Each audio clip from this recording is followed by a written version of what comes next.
안녕하세요. SNS와 인터넷을 달군 뜨거운 이슈 클릭 한 번으로 세상을 읽는 클릭해입니다. 여자는 여자답게, 남자는 남자답게. 무의식적으로 이런 생각하시는 분들 계실지도 모르겠습니다. 이런 걸 성, 역할, 고정관념이라고 하는데요. 예전보다 인식이 많이 달라졌다곤 하지만 아직도 일상 곳곳엔 성, 역할, 고정관념이 자리하고 있습니다. 심지어 정부에서 만든 홍보물에도 차별적인 내용과 표현이 담겨 있는데요. 어떤 것들인지 함께 확인해 보겠습니다.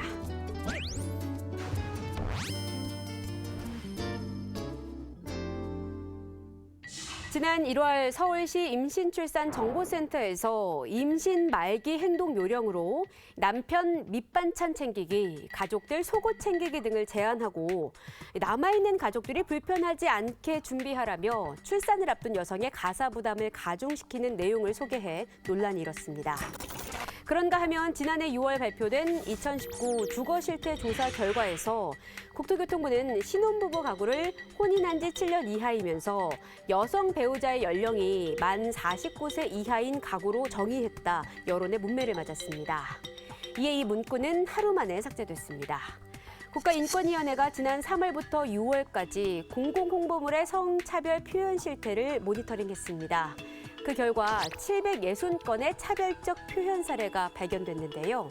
유형별로 보면 성별 대표성 불균형이 34.5%, 성, 역할, 고정관념 편견이 27.3%, 가족에 대한 고정관념 편견이 14.2%로 나타났습니다.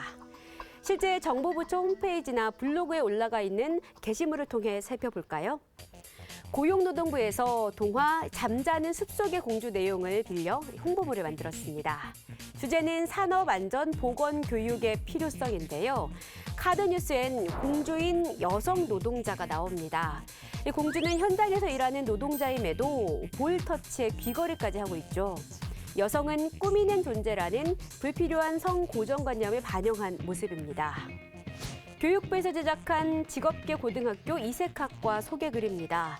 소방안전과, 자동차과, 전기전자과에 진학하는 학생의 성별 모두 남성으로만 표현하고 있습니다.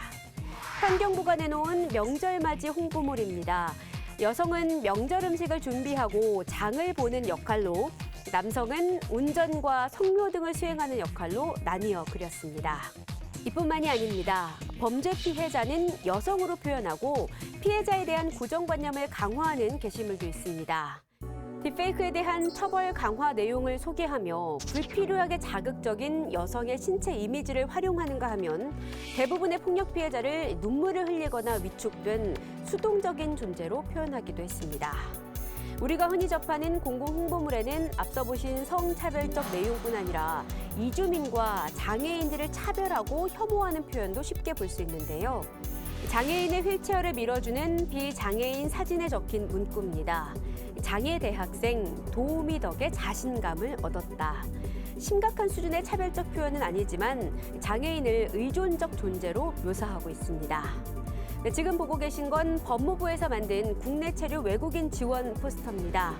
아시아권 외국인은 침울한 표정의 부정적 이미지로, 서구권 외국인은 밝은 표정의 긍정적 이미지를 사용하고 있습니다. 공공홍보물은 단순한 게시물의 의미를 넘어 사람들의 인식과 태도, 행동에 큰 영향을 미칩니다. 그 누구도 상처받지 않도록 차별과 혐오는 철저하게 배제해야겠습니다.